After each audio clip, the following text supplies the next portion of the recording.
first thing you'll see is we've got the navigation bar on the left hand side. That's only there because it was there the last time I had this file open. So if I close that down, it's going to let me close that down. What I can do is I can bring that back by going to View and then tapping Navigation pane. So because this has got headings in it, it's got heading styles, I can use this to navigate around the document. I want to change the case of that main heading, so I'll just select the main heading, and if I go to styles, I think it's on styles,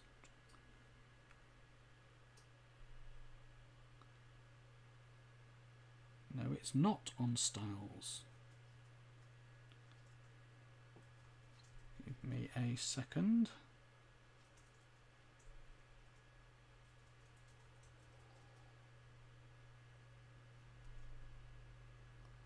Where's it gone?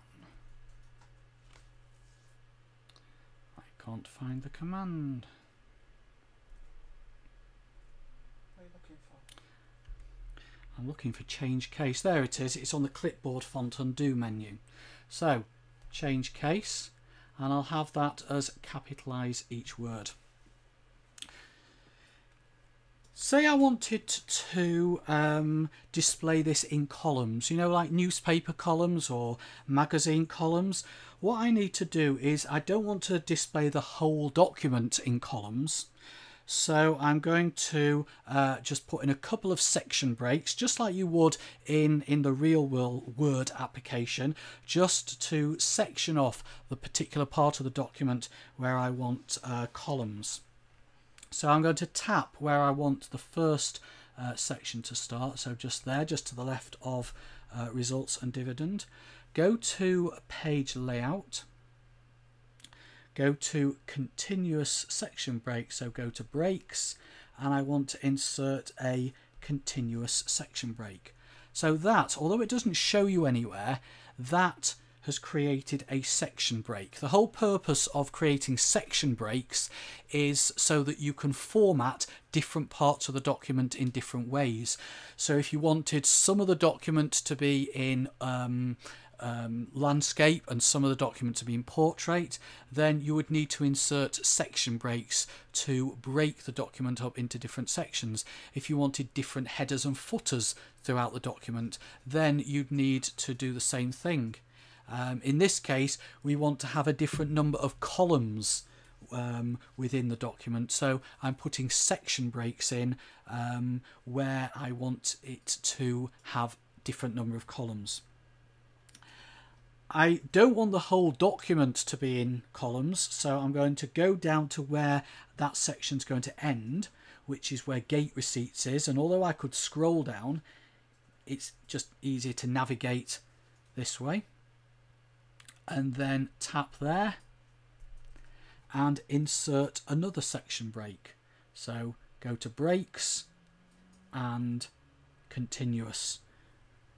I'm creating a continuous section break so that it doesn't insert a page break, because the other type of section break is a page break, and that would start, or that would have the section on a new page.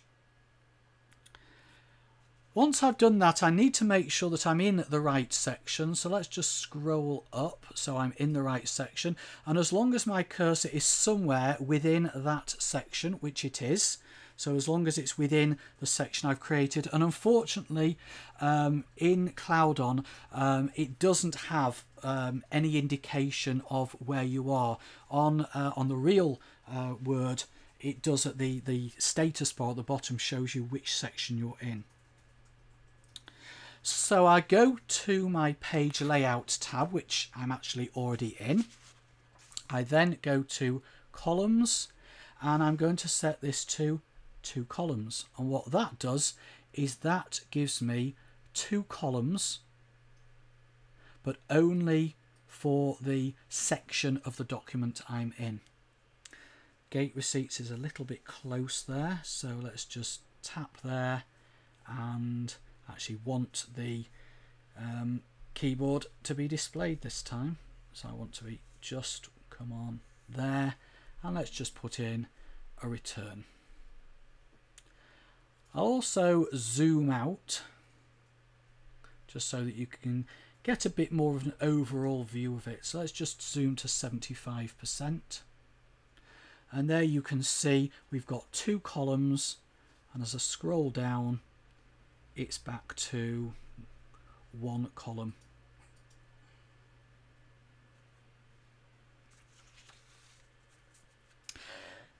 It also supports headers and footers. So if I go to Insert and I go to Footer, I'm doing the equivalent of a right click there. So tap on Footer. Come on. You get different styles of footer. So let me choose the blank one. And in there, what I'm going to do is insert a page number. Let's go to Insert, Page Number, and we'll say at current position. We'll just have a plain number. So there we go. It's put the number 2 in. That's because I'm actually on page 2. But there's page 1. And if I scroll down, I should have a page 3. It does support all the things that you'd expect to see. So like, don't have a page number on the first page of the section, and you can link and unlink the sections, so you can have different headers and footers on the document, and so on and so forth. It also supports a table of contents. So let's go back to the top of the document. Stick the cursor. I'm still in the header actually, so let's just close the header and footer. Let's go back to the top of the document. Tap just to the left of Chairman's Statement. And I'm going to insert a page break here. So I go to my page layout, go to breaks, and insert a next page break. Okay, or next page section break. Let's just tap back up there. That's where I want my table of contents to go. Go to References, go to Table of Contents, and you get a number of different styles. So let's just take a basic one. Let's just take that one. And there is our table of contents. It's not hyperlinked, by the way, so if you tap in the table of contents, it doesn't take you down to the right place. So it doesn't really matter because we have got this navigation bar here. I'm going to change this text. I'm going to change that to say future. And I'm also going to put in a page break. We got a page break there. Is that on the new page? No, it's not. Okay, so I'm going to put a page break there so that future goes down onto a new page. So let's just insert page layout and insert a page break. So that is now on page 4 instead of page 3. Let's go back up to the top. Obviously it hasn't updated the table of contents, so if I tap and hold, I can then choose, in fact I don't tap and hold, I can then choose update table from there.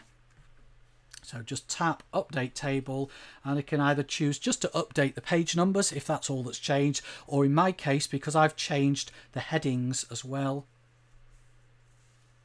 update the entire table. There we go. Future is now on page 4, as you can see. So table of contents works exactly the same as it does in Microsoft Word itself, in that it's based on the heading styles.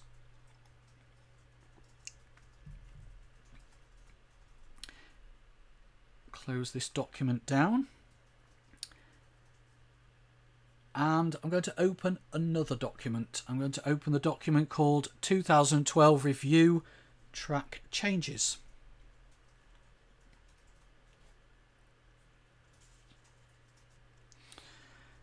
Okay. First thing I want to do is show you how you can insert comments. So you go to the Review tab on the ribbon, go to Comments and say New Comment. And in there I'll tap and I'll put check these figures. That is really useful because although this is very, very powerful indeed, and it can do a lot, I can't imagine people using it instead of Office on a computer, whether it be a Mac, a PC, a laptop, a desktop. But it's, you know, it does the job. So if you're on a train, if you're in a taxi, if you're on a plane and you need to do some work on Office, well, I don't know about a plane because you do need internet access. You know, you can do a lot of stuff, but here's a typical example of something you might want to do. You might want to go through the document and just add comments. So, you know, the fact that it's got the commenting feature makes it really, really useful indeed. Also, it's got track changes. So turn on track changes, and then if I do something like change that figure to 6 million, 6.6 million, it does the cross out and add the new text. If I select that text there and delete it, crosses it out. If I added some text in here that says doesn't include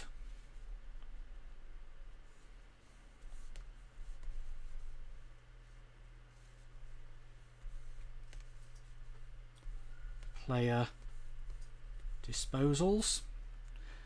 Okay, so you could imagine passing that off to somebody, or you could imagine receiving a file like this which has got the changes there.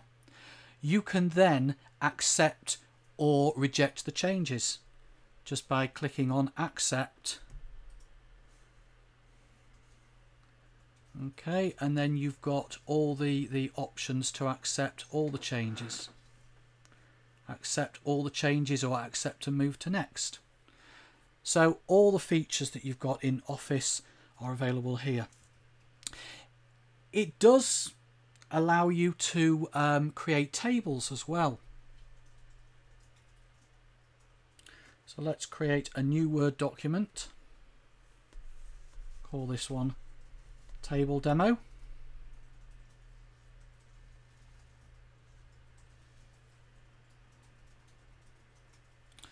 Okay, so if I wanted to create a table, go to Insert, go to Table, choose how many rows and columns I want. That's a bit fiddly there. Let's do that again. Table, insert rows and columns. You've got the ability to choose different styles. Okay, let's just go and undo that bit. You can select cells and you can do things like merging the cells. You can apply shading and borders. So again, all the things that you'd expect to be able to do in Word, you can do on here. You can even copy and paste from other applications. So I've just done a very quick note here. I've already selected the text. So let's reselect the text. Let's copy that. Go back to Cloudon. It hasn't actually disconnected. It just takes a few seconds to reload itself. That's why it came with the loading workspace. And paste.